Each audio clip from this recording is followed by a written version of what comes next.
Now, my guest, I've just gotten to really know over the last day. He's a retired pilot. You put in a lot of hours flying. How many hours? Well, just over 20,000. Just over 20,000. He was not a believer in the Messiah. His wife was a believer. Is it fair to say that your God was things, T-H-I-N-G-S? Yes, Sid, and I'm ashamed to admit it. I mean, I lived what I thought was the quintessential American-Canadian dream of a successful career, successful businesses. And yet, I would wake up in the middle of the night and I'd have this yearning inside of me. And I foolishly interpreted that as meaning I needed a faster plane, a bigger car, a larger boat. Yeah, but one day, again, he's his own God, so to speak. He wakes up and something unusual. His arms and his legs are numb. He gets diagnosed with a disease, frankly, I've never heard. Is it Guillain-Barré? It's Guillain-Barré. Guillain, close. And if I understand this right, this is life-threatening, and you could end up paralyzed. But actually, if you don't get treatment right away, which you did not, what did they tell you to expect? Well, it's often fatal. And Guillain-Barré is the deterioration of the myelin sheath on your brainstem. And it's similar to if you strip the insulation from an electrical cord and all the signals from your brain become pain and interrupted. And I went from being a guy that flew jets and raced cars to someone completely dependent on nurses and my wife, who is a nurse, for my care. You told me the pain was so bad that you had pain when you blinked your eyebrow. I actually trained myself to blink one eye at a time. Because of the pain. Every blink of my eye was pain, not just in my eyes, but throughout my whole body. My whole nervous system had been interrupted by this incredible, debilitating disease. And all of a sudden, the pain gets so bad that you take a whole bottle of pain medicine. I mean, but didn't you realize that could be fatal? You know, Sid, it was a gradual thing, and yet to give me some semblance of normalcy, some ability to sleep 2 or 3 hours a night, I began to take more of the medication than I should have. And I was trying to get up the energy to get out of the truck and inspect the field that I was trying to sell. And I saw a vial of prescription medication. I should have known. All I was consumed with was stopping the pain. As I took the last of the medication that evening, and I'm facing the setting sun. For some reason, I didn't plan it that way. All of a sudden, my feet began to burn as though they were in fire. My hands and fingertips started to burn. And as that burning sensation made its way up my body and in my arms toward my chest, I knew that I had done something truly catastrophic. And it was then that I said the first 3 of the 6 words that I believe are responsible for me being here today, along with the prayers of my family. And in that last instant in my consciousness, I looked at the setting sun and I raised my hand, and I remember it was shaking violently. I cried out, God, forgive me. Forgive me. I cried out from a part of me that I didn't even know existed. Not out of fear. I'd faced death a couple of times as a pilot. Never flinched. But I had this overwhelming sense in those last nanoseconds of my life that I had wasted this beautiful life that the Creator had given me. And I had never honored Him for that life. And I was just trying to express my sorrow for not having led a better life. After that prayer, which is half of the prayer that got you back, what do you remember? And suddenly I became aware that the horrific pain that I had endured for all those years since the onslaught of the Guillain-Barré was gone. I felt more alive than I had ever felt before. And the pain was gone. I felt so great, I slid out of the truck. I walk about 15 feet away, and I'm feeling as though a heavy, wet overcoat has been taken off from me, and all the pain has gone with it. And then I look back at the truck, and there's someone in my truck, and I'm absolutely enraged. Who would dare get in my truck? And not only that, he's sleeping on the steering wheel. The moment when I realized that the guy in the truck was me was truly earth-shattering. The next thing that happened, you're flying, but there's no airplane. Finally, I'm saving on fuel. But I began to rise. I can look through the rear window of the truck and see my body slope over the wheel. I'm over the truck. I can look down in the bed of the truck, Sid, and see my toolbox. And being a former pilot, I'm a good judge of altitude. And I'm at suddenly 100 feet, 200 feet. I'm drifting slowly backwards, and I'm rising. I'm rising, and I am terrified. When I got to about 1,200 feet, I tilted my head back, and this beautiful golden circle appeared in the sky. And then the center filled with gold. It opened, and suddenly it was as though I had put all the thrusters on the jet engines. I went zipping into this tunnel of light, which I'm sure many people have heard of. And I'm traveling at tremendous speed. I'm leaning back at about 45 degrees. I have incredible sensation of speed, but typically you feel the wind in your face. There was no wind, and there was no rushing noise of the sound of travel, and no jet engines. and tremendous speed. I bet, I'm guessing Mach 1 possibly.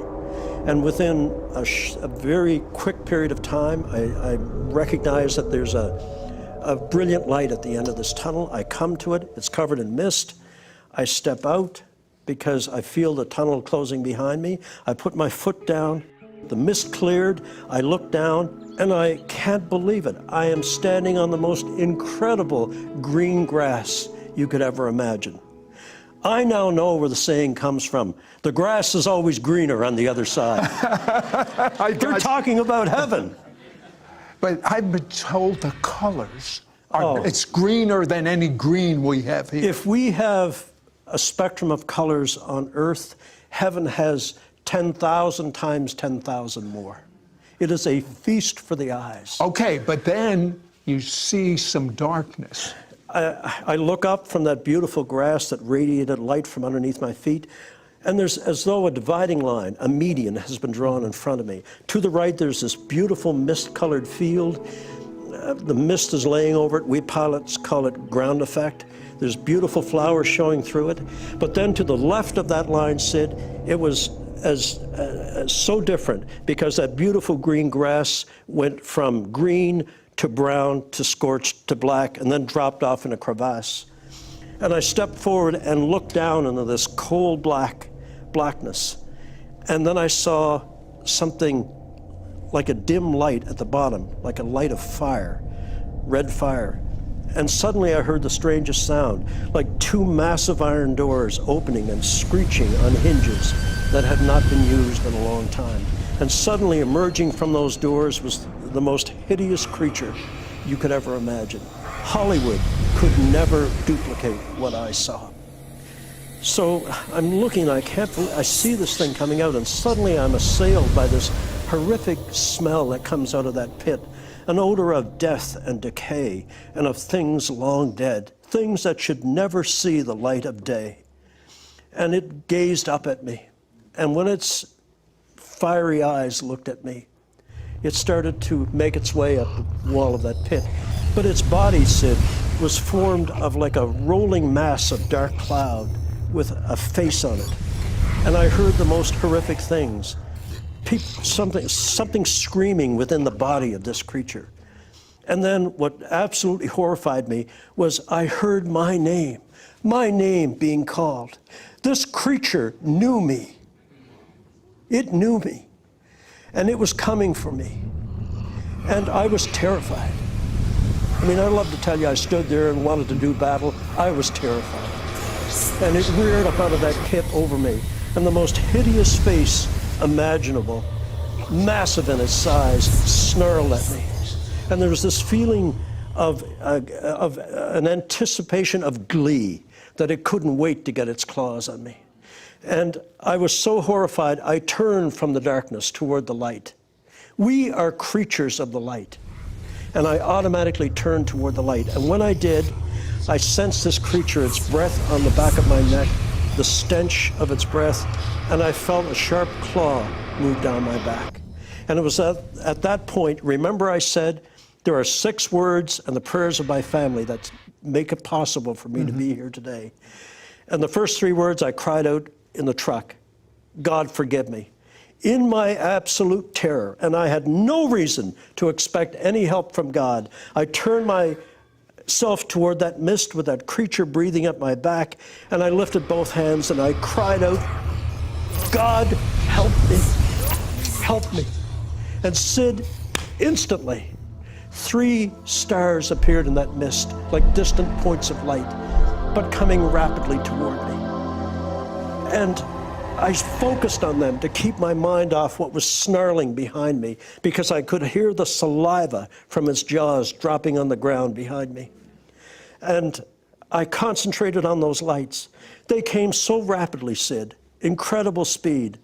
My pilot instincts took over. I was afraid they were going to make too fast a landing, but they did a beautiful job. They took form. They were angels. As they approached me, this beautiful light flooded over me, went beyond me and struck that creature. And when the light of the angel struck the creature, it scrambled back down in that hole like a rat running for cover. God had heard the cry of someone that had never turned to him in his life. The angels came forward and they spoke to me through thought transference. And as they put their wing around me and held me close, I felt so safe and protected. And I reached out to touch the angel's arm. And Sid, when I did, I felt I had been impolite in doing that. And so I pulled my hand back. And when I did, the light of the angel's body clung to my hand till I got it back about 6 to 10 inches and then let go and went into its body. And that's why I tell people, every chance I get, the love of God is sticky. It wants to cling to you. And you told me that God was in process of replacing all your selfishness, all your greed, all your lust for love. Explain that. I don't think a human soul, a soul or spirit, can go through this experience and not be profoundly changed. And I feel as though I have been truly born again.